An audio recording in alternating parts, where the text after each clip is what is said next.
حامدا للہ تعالی اولا و ثانیا اما بعد فاعوذ باللہ من الشیطان الرجیم بسم اللہ الرحمن الرحیم قل هل يستوي الذين يعلمون والذين لا يعلمون صدق اللہ العظیم.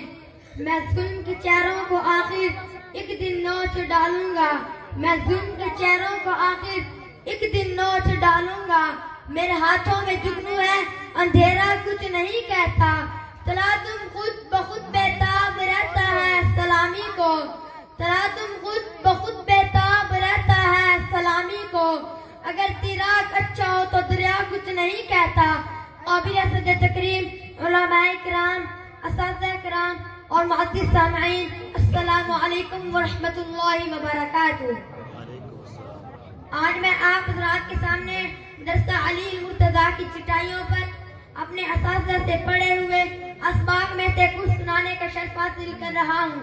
سامعین محترم, مدرسہ کسی عمارت کا نام نہیں, مدرسہ کسی بلڈنگ کا نام نہیں, مدرسہ کسی چار دیواری کا نام نہیں, بلکہ استاد شاگرد اور کتاب کے آپس کا تعلق کا نام ہے. خواہ مسجد کی شکل میں ہو, خواہ مدرسہ کی شکل میں ہو, خواہ صفحہ کی شکل میں ہو, جہاں نبی کریم صلی اللہ علیہ وسلم کے جان سارے صحاب کو احکام الہیہ اور سنت نبویہ کی تعلیم دیتے تھے. آج کے اس فتن دور میں اتنی کثرت تعداد میں حافظ قرآن عالم نظر آتے ہیں. ان کے پیچھے مدارس کی بہت بڑی قربانیاں شامل ہیں. دیکھیے, آپ کو نماز پڑھانے کے لیے امام صاحب ملتے ہیں. دیکھیے, آپ کو مسائل بتانے کے لیے مفتی صاحب موجود ہیں. دیکھیے, آپ کو تراویح پڑھانے کے لیے حافظ صاحب موجود ہیں. دیکھیے, آپ کے بچوں کو قرآن پڑھانے کے لیے قاری صاحب موجود ہیں. تو یہ سب ان مدارس کی وجہ سے ہے. سامعین محترم, اگر آج یہ مدارس نہ ہوتے تو رب کی توحید بتانے والا کوئی نہ ہوتا. اگر آج یہ مدارس نہ ہوتے تو محمد رسول اللہ کی تعلیمات کو بتانے والا کوئی نہ ہوتا. اگر آج یہ مدارس نہ ہوتے تو آپ کا نکاح پڑھانے والا کوئی نہ ہوتا.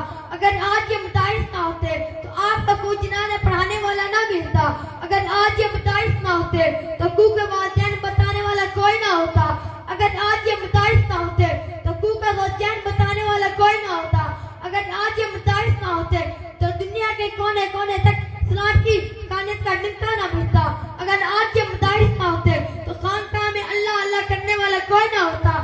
اگر آج یہ مدارس نہ ہوتے تو معاشرے میں دینی ماحول کی فضا نہ پیدا ہوتی.